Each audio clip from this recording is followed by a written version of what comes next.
AB495 is a child trafficker's dream and a parent's worst nightmare. Newsom's gamble on redistricting might end up in big failure. And Sacramento spends big on tiny homes. All that coming up on tonight's episode of the California Underground Podcast, starting right now.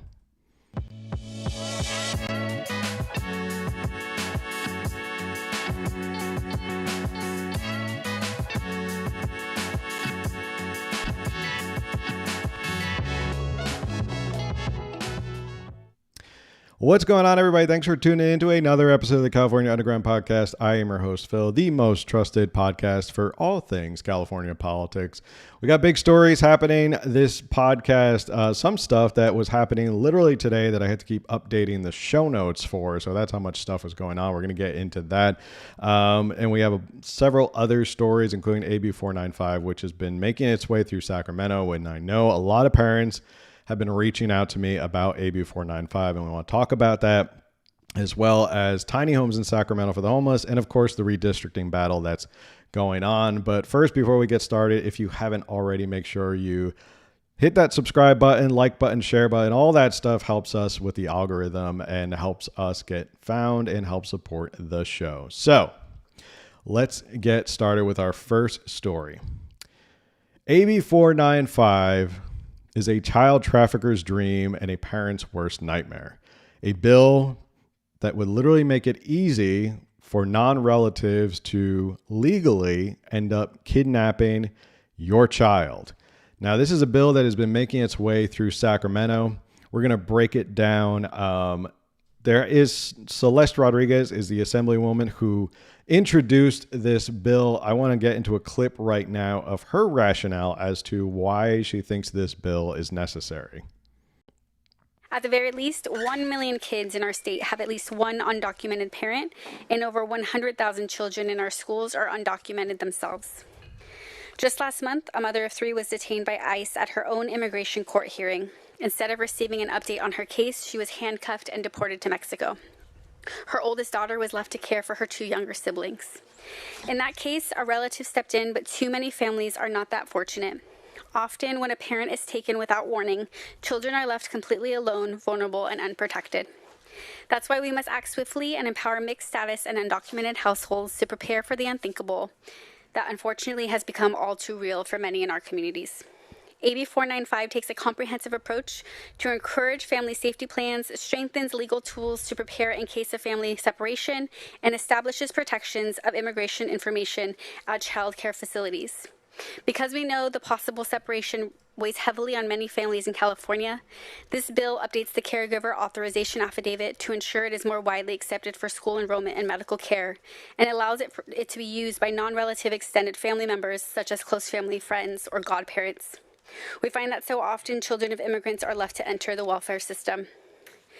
The Family Preparedness Plan Act creates a new joint guardianship process, allowing parents facing any long-term separations to designate a joint guardian while preserving their parental rights upon their return. To help ensure that no child experiences trauma and a placement for care and safety, AB495 requires the Attorney General's Office to publish model policies and guidelines limiting cooperation with immigration enforcement at child care facilities by April 1st, 2026, and having them adopt the policies shortly thereafter. It requires local education agencies to adopt the latest Attorney General's model policies published in February of this year and encourages up-to-date emergency contact records. By distributing the AG's report at local education agencies, this information will educate families who will benefit from family safety plans. Speaking in support alongside me today are Kristen Power with the Alliance for Children's Rights and Alexandra Estrella with Shirla. You could tell she was even nervous reading that. So that's Celeste Rodriguez. She was the one who authored and has introduced this bill into the Sacramento legislature. And I'm sure you picked up on what they're couching this behind, which is obviously illegal immigration and ICE raids. So they're couching this in this, well, we're protecting against ICE raids and illegal immigration. These are 2 hot button issues in California. So emotionally, a lot of people hear this and it just wafts over them and they go, oh, okay, sure. That's what this bill is about. But smart people who know what's going on have looked into this bill a little bit more and figured out, wait a second, there's something odd going on here. Now, I practice as an attorney. There are ways to set this up so that if there's something that does happen, there are ways to set up like a legal guardian so that it's a little bit more, I guess you could say, stringent, a little bit more verified, a little bit more trustworthy that you can do this. So in case something like this happens, you don't have to rely on this. An attorney, Nicole Pearson, she has actually testified in front of Sacramento. Nicole went to Sacramento and testified. She's an attorney who fights for civil rights. She's a fighter on Instagram and all that. So I want to show a clip of what she said about this. Nicole Pearson. I'm a mother of three, a child of immigrants, and an attorney who spent her career helping immigrants and fighting human trafficking. I am also desperate to help children affected by ICE raids, but AB 495 is not it. We all know this because in 2021, the federal government faced a swell of unaccompanied minors at the border and was desperate to place them quickly. What did they do? They reduced vetting procedures, and as a result, the Department of Homeland Security has lost track of over now 600,000 unaccompanied minors. Despite this, California wants to do something similar, but even worse. With just one sheet of paper from the internet, California wants to let someone that is not related to your child remove her from school, enroll her in any other school in the state, authorize any medical treatment of her, including mental health services and drugs, without the parent's notice and knowledge or consent. This is not fear-mongering. I'm not being hyperbolic. It's stated right here in the caretaker's affidavit that I printed for you, which I pulled directly from the bill. Line 6 allows this transfer of parental rights without even having to speak to the parent.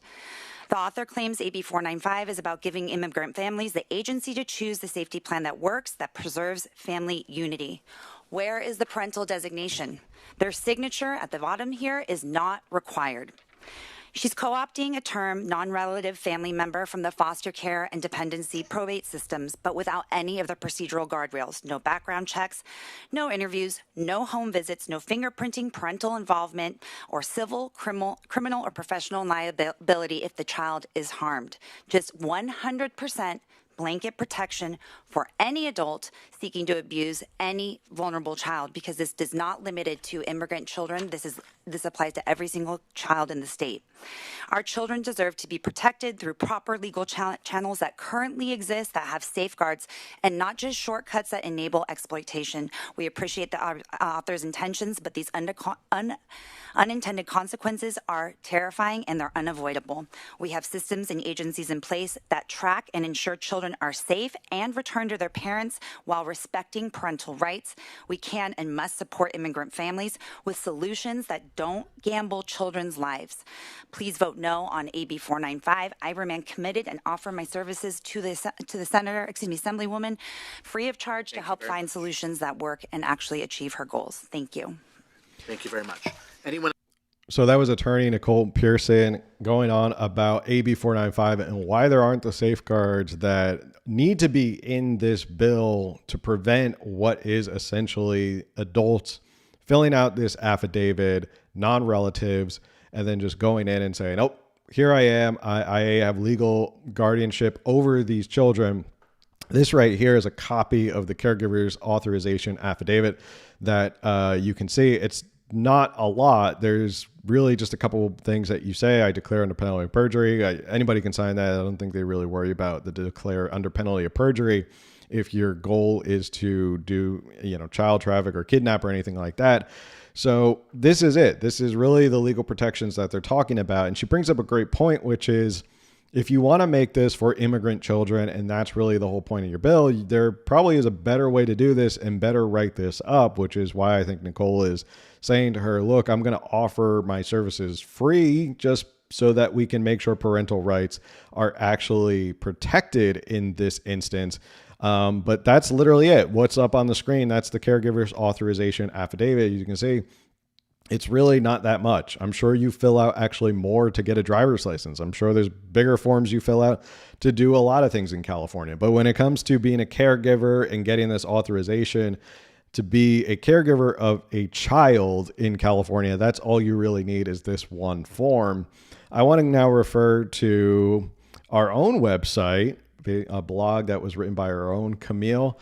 She wrote a whole thing on this. So you can go to our site, californiaunderground.live. We have a whole blog there where we do discuss and talk about a lot of these issues. If you want to read it, we do deep dives into this. So go check it out, californiaunderground.live. She wrote a whole blog on it. I go suggest you go read it. As a mother herself, she wrote it from that perspective. She said, what's even scarier is how AB495 sideline parents. Right now, California law requires a caregiver to notify schools or medical providers if a child stops living with them, and the affidavit becomes invalid. This bill changes that, letting the affidavit stay valid until someone actively revokes it. That means if I'm temporarily unavailable, say stuck in a hospital or dealing with a family emergency, someone else could keep control over my child without my knowledge or consent. She goes on to say, critics, including attorneys and parental right advocates, have called this bill a child trafficker's dream. One lawyer pointed out that it mirrors federal policies that led to over 600,000 unaccompanied minors going unaccounted for in 2021. That's not a small number. It's a crisis. As of the 2020 census, the state of Wyoming had a population of just under 600,000. Now, think about that. The entire state of Wyoming, that population would be unaccompanied minors. Most importantly, though, that Camila included in here, this is really the point that I want to drive home here with AB 495, is this still is making its way through the legislature. You can have a voice in this. And I know a lot of people get really kind of down about the supermajority and all of that and think that California is unchangeable and that the Democrats rule Sacramento and there's nothing you can do. I completely disagree with that, and I say nay. You can actually make a big difference. There have been plenty of bills that have folded and been revoked or withdrawn because of public backlash. So I think it's important that people know about AB 495, and they can do this. These are things that Camille's listed out. First off, you can go to findyourrep.legislature.ca.gov. It's right here. Put in your address. It'll give you who your state senator is and who your assembly member is. Go to your assembly member. You can even do it as a state senator as well. Write a short note about how you believe AB 495 is an attack on parental rights and how you don't think it goes far enough to protect minor children. Spreading the word, that's another thing. Obviously, what we're doing, spread the word. You can let people know. You can send them a clip of this show. There's a lot of other resources you can do. You can even try and urge Gavin Newsom to veto AB 495. Remember, he wants to run for president, so maybe there's an angle that he doesn't want to get some sort of controversial bill. And just go read the bill yourself. That's the most important thing, is learn about it. So go find your rep.legislature.ca.gov. You can go contact them. You can blow up their phone lines. That seems to be the biggest thing that I see that actually makes a big difference is if you call up your assembly member and leave a message. If you blow up their phone line and their phone's ringing off the hook in opposition to a bill, they actually listen. So there is usefulness to public pressure when it comes to the legislature in California. They actually do back down. So public pressure does work in California. So it's so very important that you do try and spread the word, take action, and all of that. But in the end, if Celeste Rodriguez is saying that this was to protect children of illegal immigrants and ICE raids and all of that, she could have narrowly tailored the bill, like Nicole Pearson pointed out. She could have narrowly tailored it so that it does work for that specific purpose. I don't know if everyone would agree with it, but it is too broad right now. Also, it's not like this is the first bill that we have seen in California that is trying to slowly strip parental rights. It seems every year, for some reason, the California legislature introduces a new bill that slowly erodes more parental rights. It's more about the state having ability to have authority and agency over your children. It always seems to be, we want a little bit more agency over your children. The state wants a little bit more control over your children, whether they want to choose to get some sort of surgery or whether they want to do X, Y, and Z, or whether we want to make it so that teachers can withhold information and not tell you what's going on and what they're being taught in schools. Like, these little bills start to add up and you go, wait, there seems to be this weird pattern going on in California where they're trying to slowly erode parental rights. So as much as Celeste Rodriguez tries to stand up there nervously and breathlessly trying to say like this is about illegal immigration and ICE raids, when you see the pattern going on in Sacramento, that's when you kind of raise a suspicion, you raise an eyebrow and go, is this really about illegal immigration and ICE raids, or is something else going on here? Let me know in the comments what you think about AB495 and whether it's really about illegal immigration and ICE raids or it's about something different. All right. So what's up, everybody? Thanks for tuning in live tonight on Thursday. I know I was not feeling well the other night on Tuesday, so I apologize for doing this on Thursday, but thank you for everyone for tuning in and checking us out and tuning in. We do have a big story. I want to get into this redistricting story in a second. If anybody has any comments or questions that they want to bring up, please do so in the comments. I'll get to them in a little bit. This story is pretty large, so I want to get through it, but you can put your comments and questions in the chat and I'll get there. So, someone said, just wrote my assemblyman. Awesome. Way to go, man. Love that. So let's get into our next story of the night. Newsom, on a power trip of his own making, might be headed for a redistricting fail. Is this the gamble that will lead him to the White House, or will it knock him out of presidential contention? Let's get into that story right now. Gavin Newsom this week has really kind of doubled down on this whole redistricting issue. And I know we've covered this several times before, but the story keeps evolving. So I feel like we have to keep talking about this story. At the beginning of this week, Gavin Newsom wrote a letter to President Trump where he said, I am writing to ask you to call on the governor of Texas and other red states who are acting in a request to draw new congressional maps through an unprecedented mid-decade partisan gerrymander, upcoming midterm elections, to stop these efforts. You are playing with fire, risking the destabilization of our democracy while knowing that California can neutralize any gains you hope to make. The attempt to rig congressional maps to hold onto power before a single vote is cast in the 2026 election is another affront to American democracy. Loves that word, democracy. This is not what the founders envisioned. Oh, is it? That's not what the founders envisioned? Oh, okay. We'll get into that, and we'll talk about what went on today in Los Angeles. This is not what the founders envisioned, and California cannot stand idly by as this power grab unfolds. I do not take this do not do this lightly, and I believe legislative district maps should be drawn by independent citizen-led efforts. Okay, if you believe they should be drawn by independent citizen-led efforts, then why are you campaigning to let the legislature redraw the lines? As we have done in California for the last 2 decades, if you will not stand down, I will be forced to lead an effort to redraw the maps in California to offset the rigging of maps in red states.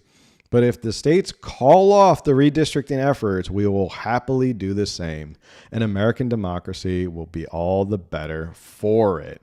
So that's his letter. This was at the beginning of the week that he sent this out. Now, there was a new poll that came out literally today that might scare Gavin Newsom a little bit.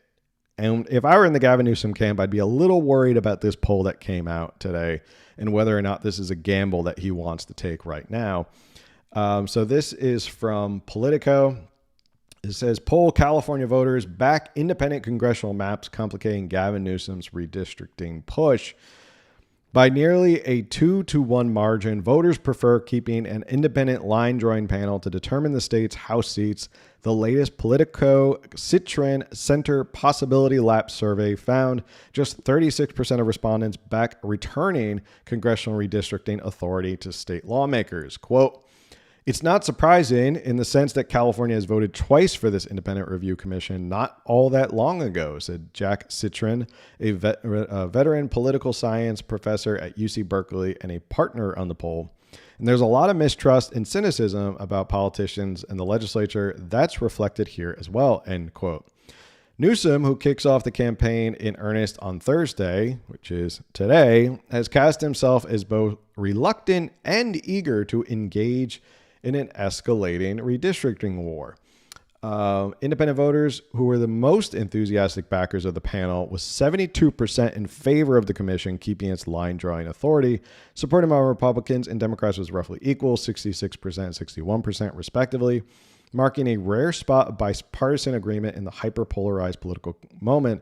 So independent voters, which make up about 25% of voters here in California, by 72%, are all like, nope, don't do this. We like the independent commission. We like them doing it, not the legislature. That's what we voted for. We wanted to be an independent citizen-led commission, not the legislature, which is full of Democrats redrawing these district lines, because God forbid if we had a supermajority draw these district lines, we'll never see a Republican congressional member ever again.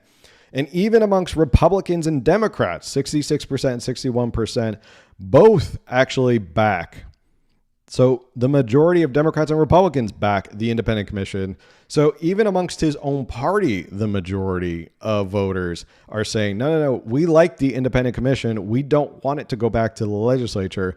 So already out of the gate, we talked about previously, 52% of people would support this ballot measure. And this was before the ballot was even drafted. This was before a map would get out, and we're going to get into the map. It got leaked today. We're going to get into that in a second. That was only 52%. Now, it was very vague as to what the language would be and all that.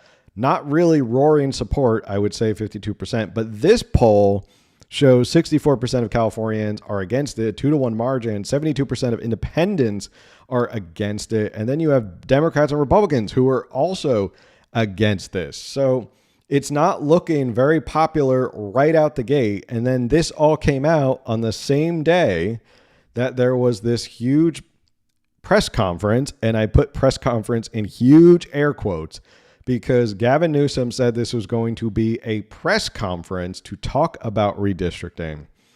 But it was anything but. It was anything but any sort of press conference. It looked to me like a presidential rally. And we're going to look at some videos because to me, you look at this and tell me it's a press conference.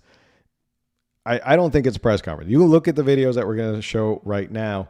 I don't think this looks anything like a press conference. So these are some of the videos that they posted today from Governor Gavin Newsom's press office. Excuse me. So this is his press office page. And there are some highlights, and I want to get into some of these highlights. So let me know if you can hear the audio on this stuff. Otherwise, I'm going to read the tweets. So this was Gavin Newsom today.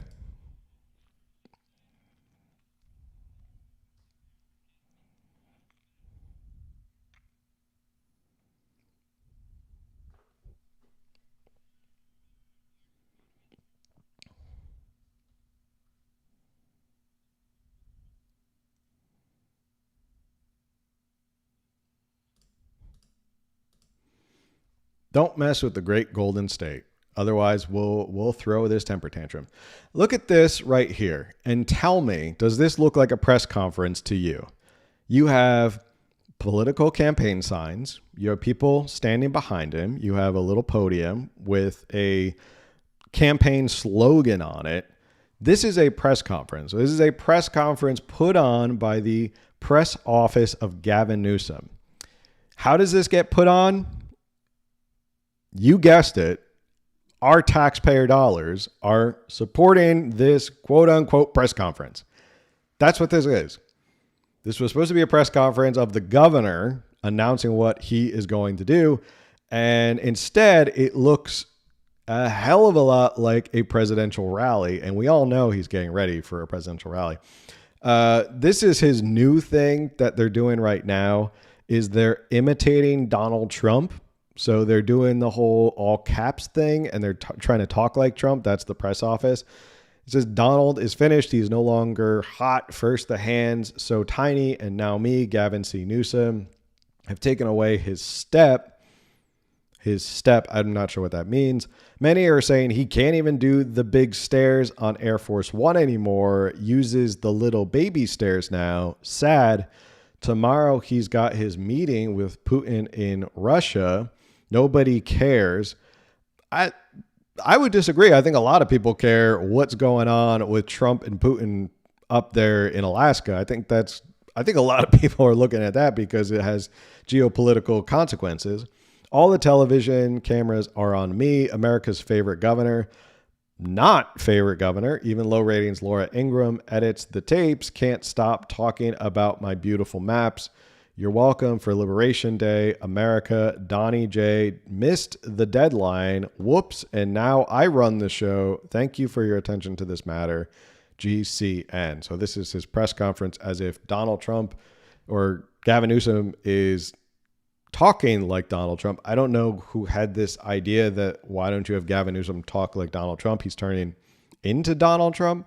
I guess they think Newsom is going to be the left's version of Donald Trump. So this is what he's doing. It's kind of a weird, cringy thing. I don't really get most of what he's talking about in this tweet anyway. Nobody cares about Russia and all that. Here's some other clips from what was the...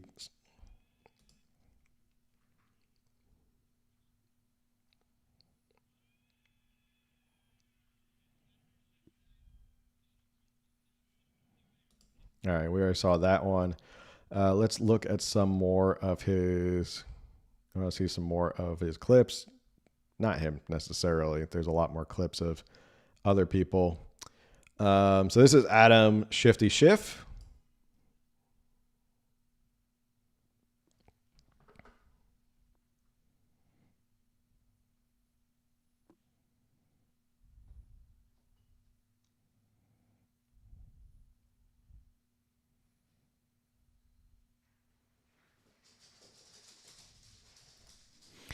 Wait, I just want to say this.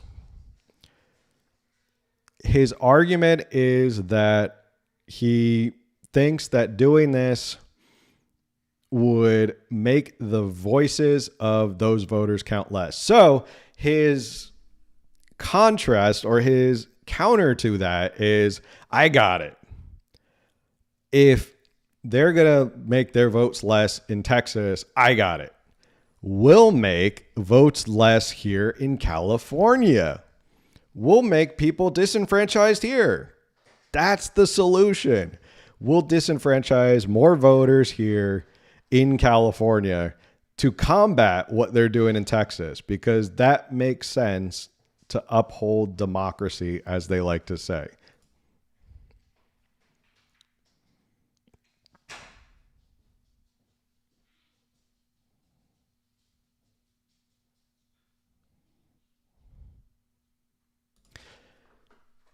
And again, he's pointing out that they want to gerrymander. So we're going to get to the maps in a second. But the maps that they have proposed are horribly gerrymandered to rip thousands of people of their voice and their representation. So again, their answer to gerrymandering in Texas is gerrymander here in California. That's their solution. Got it. I want to make sure. Is this still the party? Hello, Democrat Party. Is this still the party of the Michelle Obama? When they go low, we go high? Or is this the new Democratic Party when they go low, we go lower?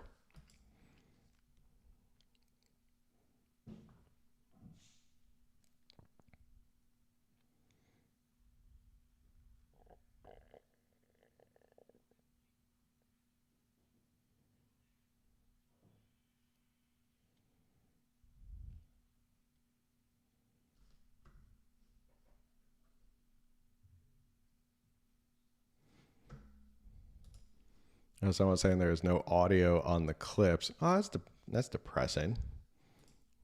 Let's see. I wonder if does this work?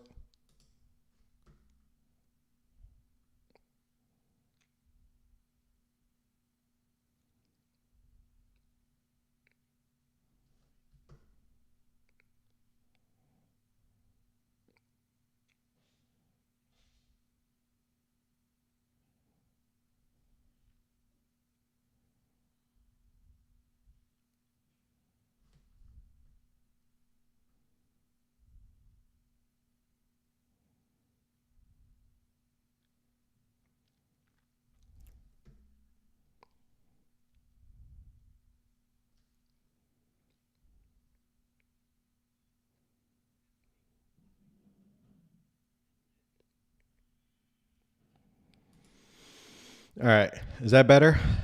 Can you hear the audio now? I want to know if, before I go through any more clips, if there's audio or not audio. So if you can just let me know. A couple more clips that I wanted to get through. Lorena Gonzalez as well. Let's play her as well.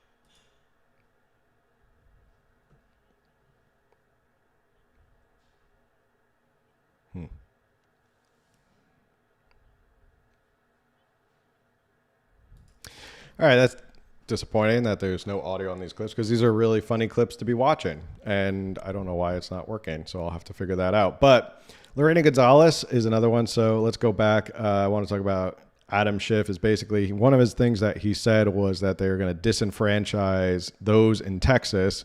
So their answer to that is that they want to disenfranchise those in California and take away their representation.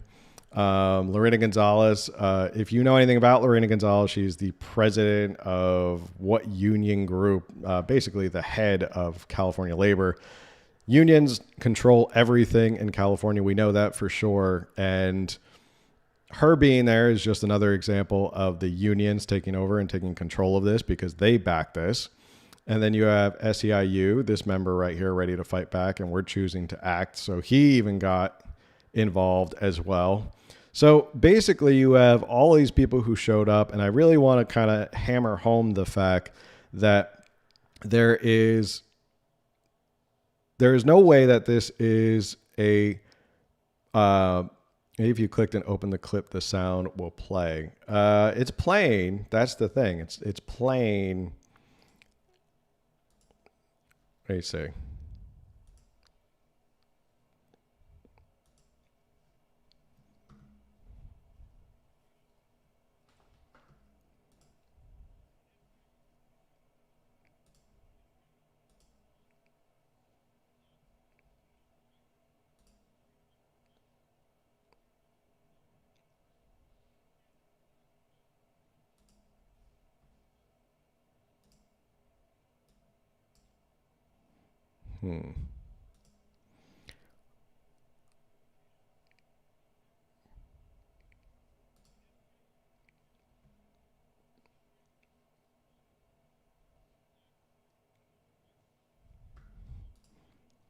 Interesting.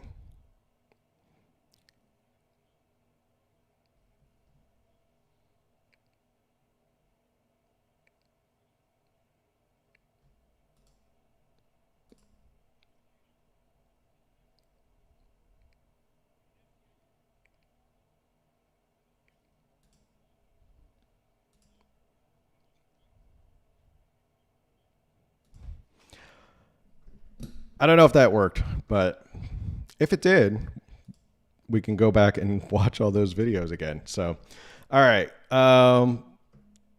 This one was more interesting. If they take away our freeways, we will take away their seats. Why is this lady important? Jody Hicks is married to Paul Mitchell, who is also the one running and redrawing these maps. So that's what's crazy is that she is someone who is married to the guy who's redrawing the maps, and she's out here talking about election rigging.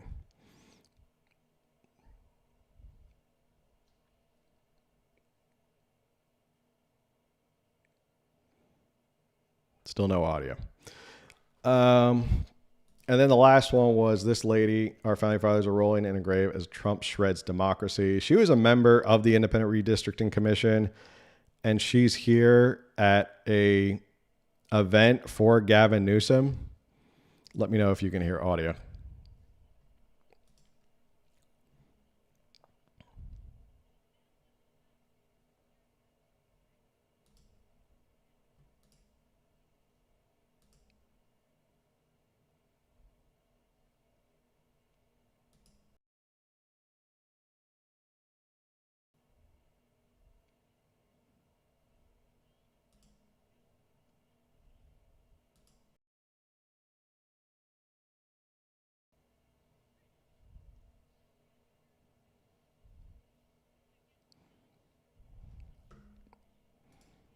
Did we get audio back? If you guys want to let me know audio. Jeez. Okay.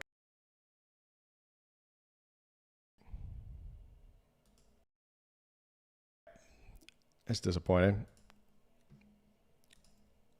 All right. I want to get to this next page right now. They're on TV. They're trying to squash this. So, all right. They released the maps. There was a leaked map that got out. So Gavin Newsom was supposed to release the map this today or recently or tomorrow, but they were planning on not. They were just behind on everything, so they weren't going to do it. And a leaked map got out to Politico somehow, and we got a peek as to what the map is going to look like when it actually gets put out there for people to vote on. And here's what it said, and these are the most important. I highlighted some of the big districts.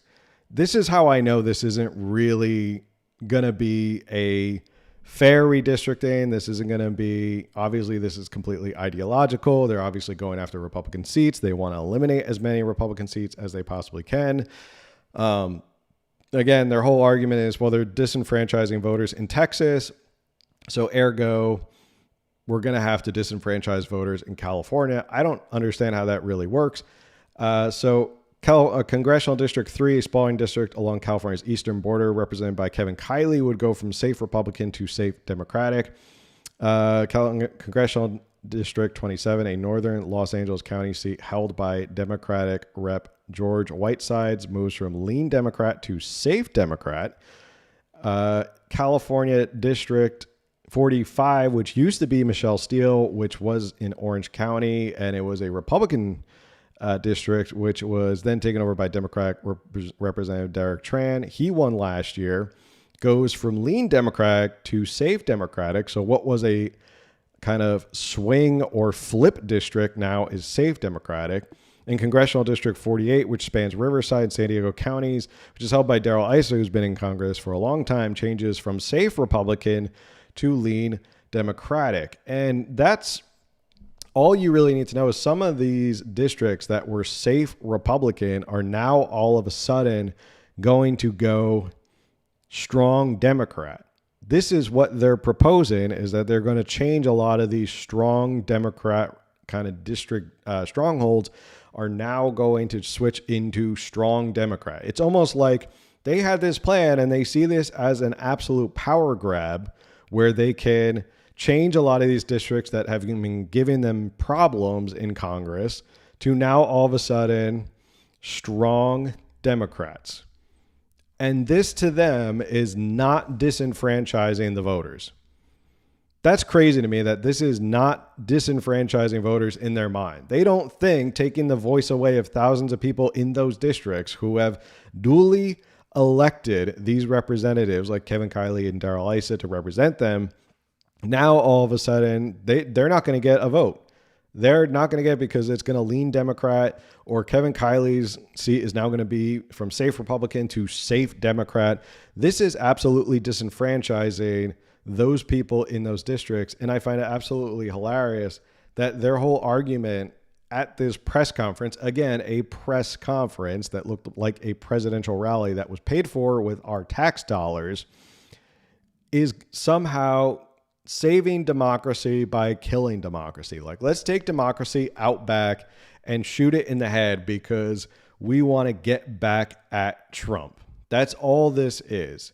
And I'm not a fan of all these states going back in mid-decade and doing all this and switching all these votes here, there, and everywhere and switching these districts. This is purely out of spite. And no matter how much they're going to try and change this, no matter how much they go and try and change this and change the language and say it's about saving democracy and getting back at Trump, it still doesn't make it any better. And I think people are seeing that already with the poll that we saw, which is 64% of Californians, 72% of independents, 66% of Republicans, and 61% of Democrats all believe that this is not the right way to go, and it should stay within the independent commission. We already talked about how Arnold Schwarzenegger is going to get in on this and that there's going to be a huge campaign against this. This is all before one opposition ad or any opposition has been done on any of this at all. So I want to finish up just talking about this last point, which is I think that the letter this week, and this may be overthinking this, I think the letter that Gavin Newsom sent this week was a desperate plea by a man who backed himself into a corner and doesn't know how to get out of this. And if you know anything about Gavin Newsom, you know that he talks a big game and that he loves to talk about these incredible things that he's going to do. If you remember earlier this year, we talked about how he walked out with this binder for jobs in the Central Valley and all these red districts that flipped for Trump. Never heard what happened with those jobs. There is a pattern with Gavin Newsom where he talks a big game and then all of a sudden doesn't actually do what he says he's going to do. This, I think, is now where he's spinning out of control and he has to act like this has always been his idea. But I think the letter to the president, to me, seems like this might be, please let me out of here because I don't know what could happen here. And this could be bad for me politically. I think he knows that. I think he knows that this could end up being an epic fail for him and his own voters could end up rejecting it and telling him, nope, we don't want to do this. This was a horrible idea, and we'll never let him live down the idea that they wasted $250 to $300 million on a special election just for his vanity project. So I think he's backed himself into a corner where he wants to get out of it, but he has no way to get out of it at this point. He's in it now. He's in the thick of it now, so he's got to go through with it. So I think he was trying to send a message to President Trump that he wants to get out of this. I think he knows this might be ending up bad politically for him. I think it probably will end up bad politically for him. I think a lot of people, once they really kind of dive into this, are going to oppose this. But at the end of the day, he tried to gamble on using this as a stunt for a future presidential run. And I think it's getting out of his hand and it's getting a little farther off track than he was ever expecting. So let me know in the comments, what do you think? Do you think he knows that this could end up badly for him? Or do you think he knows that he's got to go through with this now that he's talked a big game about it? All right.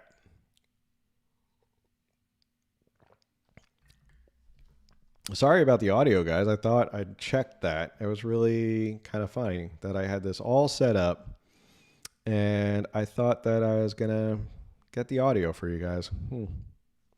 Kind of sad. Let's see. Prop 1 won't build it. Prop 36 won't fund it. Yeah, that's another thing I want to talk about is like they're willing to spend $300 million on a special election for redistricting, but they wouldn't spend $400 million for Prop 36, which the people overwhelmingly voted for. So, someone said GOP voters need to file a class action for lack of representation. Well, I think they could definitely. I think there'll be a lawsuit. I think once this comes out, there'll definitely be a lawsuit. So some of these districts are crazy that they want to like kick Kevin Kiley out, stuff like that. Well, Kevin Kiley's always been a tough critic of Gavin Newsom, especially since COVID. So he was the one who actually took Gavin Newsom to trial, him and James Gallagher, to fight that out. I think everyone in California is just sick of Newsom's crappy decisions, and it's just purely fatigue. Yeah, I think people are tired of it, and I think we discussed last week about a poll that said talking about Kamala Harris, that they were basically saying that the polls show that people in California actually want people to take care of California problems, not just run for the White House. Like that was something that people in California really cared about, especially in like places like San Francisco. They want politicians who are going to take care of it. So, all right, let's get to our last story of the night. That middle story took a long time. All right, let's get into it. And then if there's any time for chat or questions, we'll get into it. Sacramento spending big bucks on tiny homes. Let's get into that story.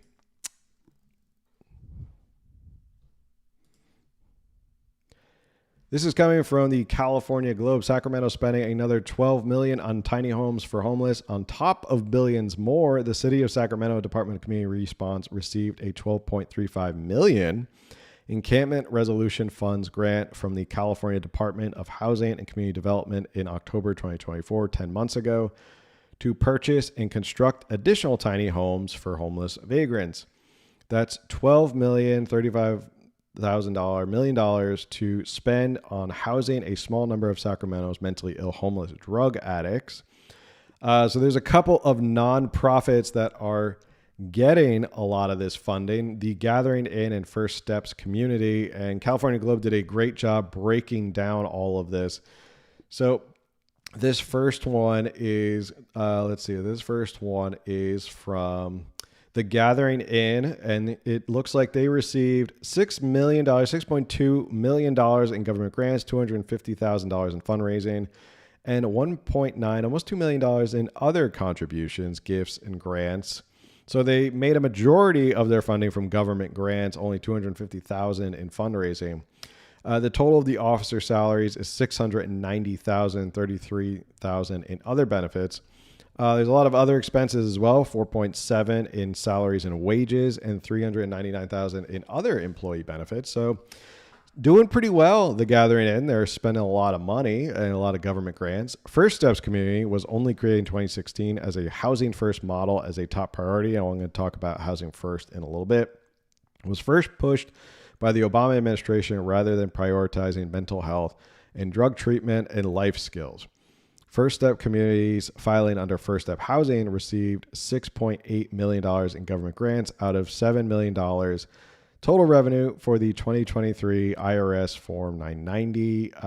So they received almost $7 million in government grants.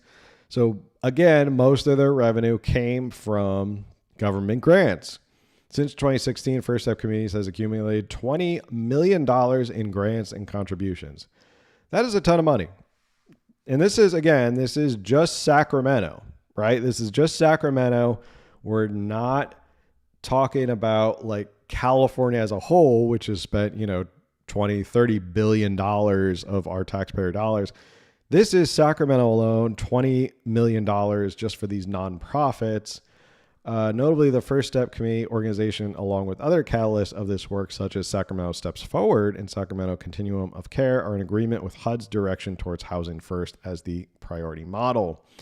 The failed housing first policy the state has spent billions on is, well, a failure, except for the contractors refurbishing and building the housing for the homeless. The 2023 IRS Form 990 for Sacramento Steps Forward shows $37.5 million in contributions and grants, $532,000 in investment income, and $5 million in salary and benefits. That's a lot of money in salary and benefits. Compensation for officers and directors is a nice total of $923,000 salaries and $48,000 in benefits.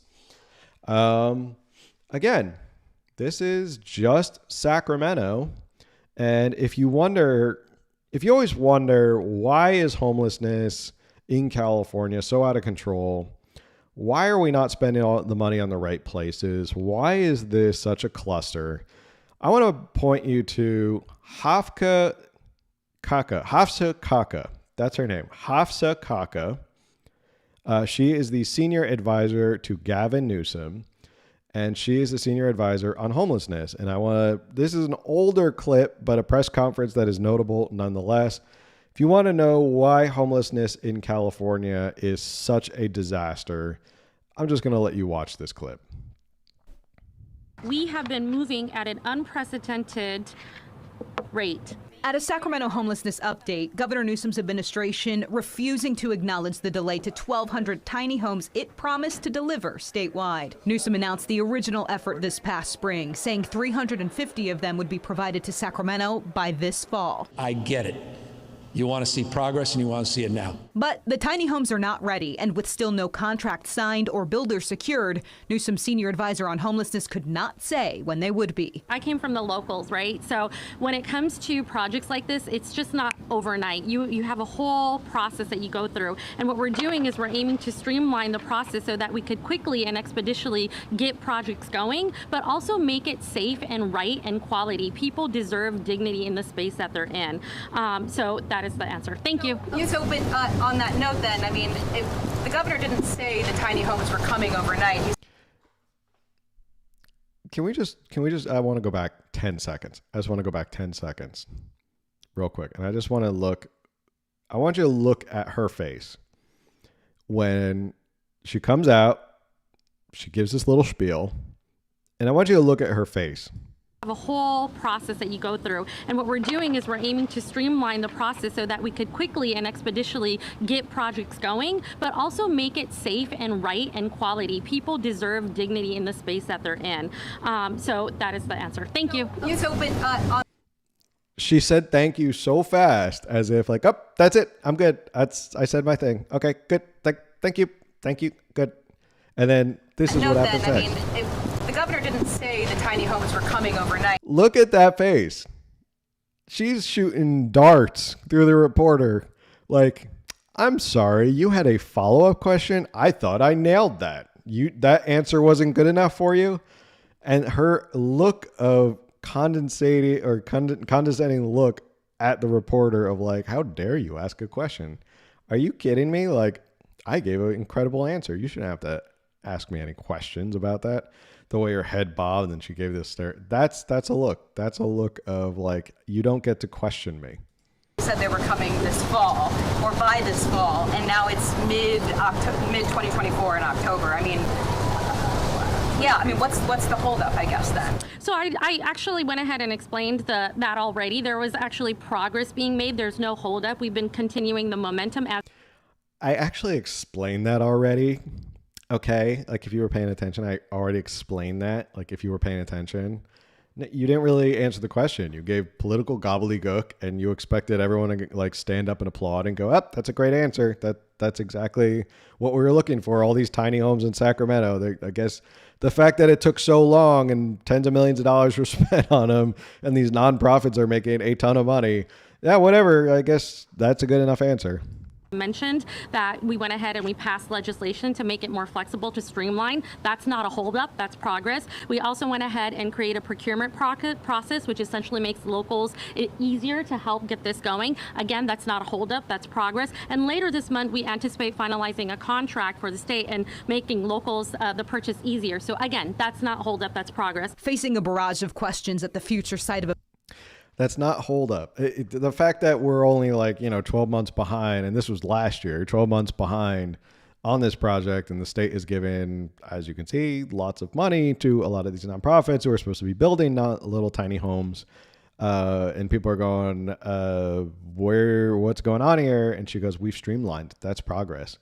Okay, well, progress would be seeing these tiny homes being built, but we are looking at an empty lot. If you can see behind her, it's an empty lot. So, no progress. Mental health campus off of Stockton Boulevard. Hafsa Kaka stepped away from the microphone and let Sacramento Mayor Darrell Steinberg defend the new timeline. Once they're delivered, then they'll go up soon. When the governor... I'm sorry. The way he says it is so funny to me. I gotta watch that again. It's like such like, I can't believe we actually have to show up to this thing. Then they'll go up soon. Soon. The way he just rolls his eyes like, I don't know, soon. Like, why are you asking so many damn questions? Like, we told you that we streamlined it, and they're going to get here, and that's it. I don't know what else you want from us. We streamlined it, and they're going to be here soon. I don't know. Soon. Governor, when the administration says that it's going to do something in October, should the public not believe him? I think I'm sort of this way myself. I think you establish You lay out a vision, you push hard for aggressive action, and then you get a lot farther than you would have gotten and a lot sooner than if you didn't push hard. I don't know what any of that meant. I think a lot of these politicians, as a defense mechanism, when they don't know what to do, they have to revert into like their political speech of like, this is, I'm just going to say a lot of gobbledygook of like, you set a vision and then you work hard and then you work past that and then, you reach your dreams and we reach our goals and blah, blah, blah. He had nothing to say. He literally had nothing to say about that. Like he just, you could see the switch in his head of like, I don't have an answer here. So I'm just going to switch into my like political speak kind of defense mechanism. So out of that whole like 3-minute clip, you didn't get an answer on anything regarding these tiny homes in Sacramento. And Hafsa just, she's mad that you actually ask her questions because she already told you she streamlined it. And if you could look at that open field, they've streamlined it. But I do want to talk about housing first, which has become the model that California is following, is this idea of giving them housing first, just get them off the streets, which is obviously very expensive. It's very expensive to build in California, as we all know, just housing in general. So it's said that California saw a modest 1.2 decrease in overall homelessness from 2019 to 2020. And we'll talk about that in a second. Obviously, COVID had a lot to do with that. California's high housing costs undermine housing first effectiveness. The state has the second highest home prices in the U.S., $468 per square foot, making it expensive to build permanent supportive housing. For example, Los Angeles County projects have cost $275,000 to $700,000 per unit. $700,000 per unit to build, just to build that in Los Angeles. When homes are selling for $700,000 to $800,000, at least here in San Diego County, they're selling for $700,000 to $800,000. They're building them for $700,000, which makes me think someone's making a lot of money on building these units. Must be these nonprofits who are getting millions of dollars. With an estimated $67.9 billion needed to build 527,000 units to end homelessness. That's from cato.org. The policy's prohibition on requiring sobriety or treatment has drawn criticism. So this is something else, is if you're a nonprofit who wants to build these tiny homes or you have a shelter or something like that, and you say, look, we're going to require that you actually be sober or want to come in as sober and get sober, you can't get government grants. So you can't say no to people. If you want government grants, the state has actually made it illegal for you to require sobriety to get into these shelters. Crazy. You don't get government grants from the state. These big lucrative contracts, these, tens of millions of dollars that these nonprofits are making. You can't get it if you require sobriety to go into these shelters or these homes. Tell me how that does not seem like absolute insanity. Now, there is a bill making its way right now through Congress through the Assembly, and they're trying to change it up so that you can actually receive some money, but they haven't gone all the way. And as we know with what's going on with homelessness, if you say, oh, you have to be sober to get into these houses, you're likely not going to get a lot of people because people who are on the streets right now aren't necessarily always sober. By 2024, the homeless population reached an all-time high in California, around 187,000, reflecting a modest increase of about 3% from 2023's count of approximately 185,000. The contrast with a smaller national increase of 0.4% from 2020 to 2022. So is it working? I don't think so. There was a study done by the Point in Time Contact in Sacramento to show that they had a 25 to 40% decrease in Sacramento and homelessness over the past couple years. There's been some criticism about that. Loaves and Fishes, which is a nonprofit, they're a Christian-based organization. They provide food and stuff like that for people. They are calling BS on it because they're saying, well, you say there's a 25 to 40% decrease in homelessness in Sacramento alone. We've seen about a 6% increase in a request for services. So that doesn't really make sense. How do you have 25% or 40% decrease in homelessness in Sacramento? If we're seeing a larger request in services, that means there's more people asking for our services. So it would correlate if their homelessness is going down, the request for services. So Loaves and Fishes has called them out. But regardless, my main point that I want to make about this and why I bring this up is this is just an example of a part of the homeless industrial complex in California. There is so much money to be made in California if you're a homeless nonprofit. That's just the bottom line. If you're a homeless nonprofit, there are millions and millions of dollars to be made. You see it in Sacramento. You see it in San Francisco. You see it in Los Angeles. You see it in San Diego. All of these homeless nonprofits are making money hand over fist with our tax dollars. And yet, as of last year's count, we still have the most homelessness in the nation, and we haven't tackled it or decreased it at all, and it's gone up. So is this just another example of how these homeless nonprofits are never going to want to solve the problem? I don't think they ever want to solve the problem. Let me know in the comments. Do you think we're spending too much money and these nonprofits need to be regulated a little bit more on how much they're spending or how much they're getting? Because it seems to be out of control. Let me know in the comments about your thoughts about the homeless industrial complex and whether you think we're giving them way too much money for too little results.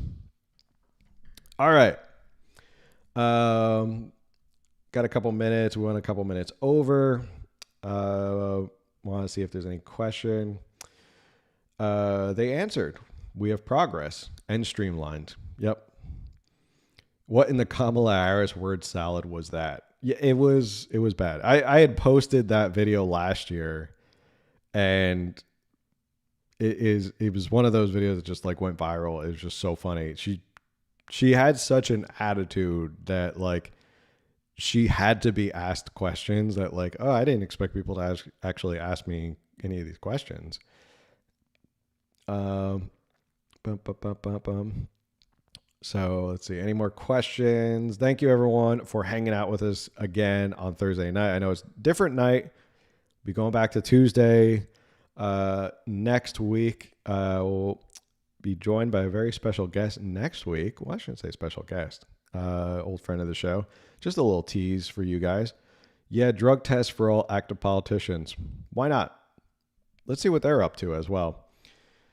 Where did the first $24 billion for the homeless go? Asking for a friend. To nonprofits. I think it all went to nonprofits who have made a ton of money. And a lot of these directors and CEOs of these nonprofits are making like, $250,000 to $500,000 a year, which, hey, I guess if it's good work if you can get it. If you can be the CEO of a homeless nonprofit, wouldn't it be great?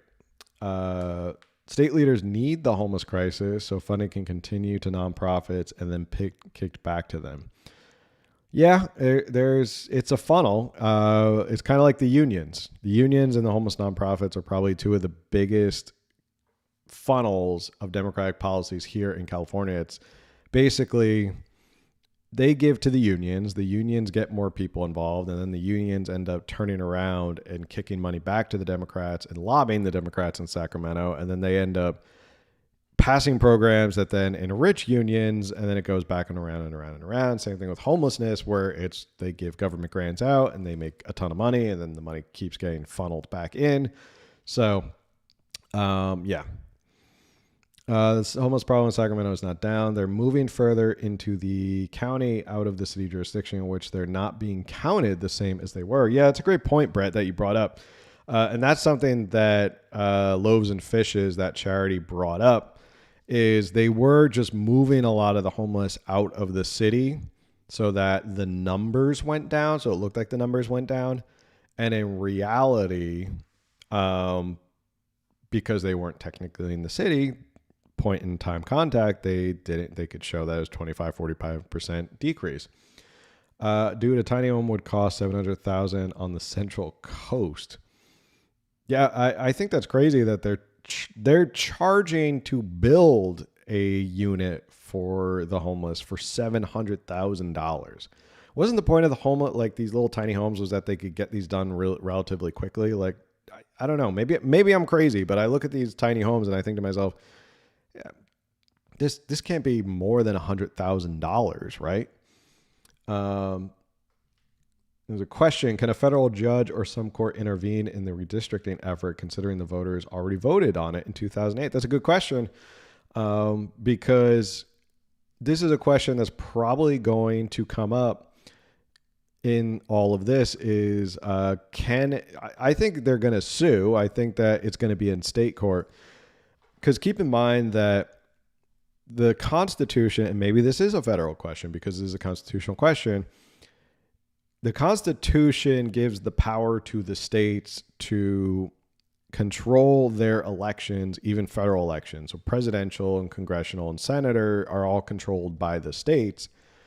So we already voted on this in 2008. We voted on the independent commission, and that's what the people want. That's what it looks like the people want. 64% of Californians want the independent commission. So there's definitely going to be a lawsuit, especially trying to get this done so quickly. There's going to be legal arguments that fly. I don't know whether it'll be a federal judge or will it be a state judge, because it involves the California Constitution and how we run our elections. It's going to be very interesting. Obviously, I'm going to be following it because I nerd out on that stuff. What's stopping Gavin Newsom from redistricting California if the special election doesn't go his way, especially when he has the power to help this cause for 2028?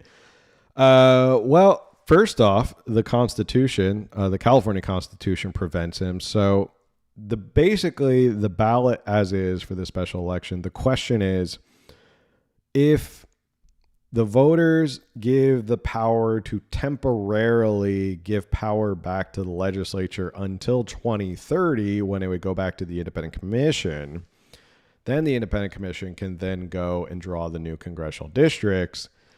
The California Constitution would prevent him. He'd be violating the California Constitution. He'd be taken to court. He'd be struck down, because the California Constitution is the supreme law of our state. Even the governor can't violate it. So even if he tries to do it on his own, the legislature would have to redraw it. It would be a mess. I heard someone say that hypothetically, this is a win for Gavin Newsom one way or the other, because even if he loses, he can say, well, at least I put it to the people. I put it to the people and I was completely transparent, as opposed to Donald Trump. I have an absurd idea to fix housing. Only citizens can buy short-term rentals made illegal, and no tax incentives on any home other than your primary residence. I don't think that's that absurd. I think there was an idea of, like, I don't know if you can do it, that you can restrict if you're not a citizen, because there's a lot of, like, obviously money from China and other places that come in and buy a lot of these condos and houses, drive up the cost. I think a lot of the issue is a lot of these private equity firms like BlackRock buy up a lot of these houses for renting. I think that there should be, you can draft a law that, I think I tweeted this out once before. You can draft a law where these private equity firms, you can't own more than, 10 properties or something like that. You have to disincentivize a lot of these private equity firms from investing in these homes and letting, the citizens and the people actually buy these homes, so that they would divest from California properties as part of their portfolio. So if you disincentivize, I'm not a big fan of that, being the free market kind of libertarian that I am. I'm not a big fan of that, because I don't want to control the market, but something has to be done. All right. Awesome. Got some good questions tonight. Thank you, everyone. We went a little over, but that redistricting story was really a big story. And I apologize about the audio, because those videos were just so darn funny. Because I wanted you guys to hear it. But you can go to you can go to their their page and check those videos out. All right. Thanks everyone for tuning in. Like I said, this was a one-off thing. It will be back to Tuesday next week, same time at 8 p.m. on YouTube, on all these places that we are usually on. And we'll keep up with all the stories and what's going on. I'm sure there'll be more redistricting news by then. But until then, if you can support the show by making sure you like, share, subscribe, review, all of that stuff. And the one way that you can support the show that is 100% free is you can share this with someone who you think will get a lot of information out of this or think it was very interesting, another Californian who might be frustrated with the way things are going. So with that, we'll see you on the next one. Later.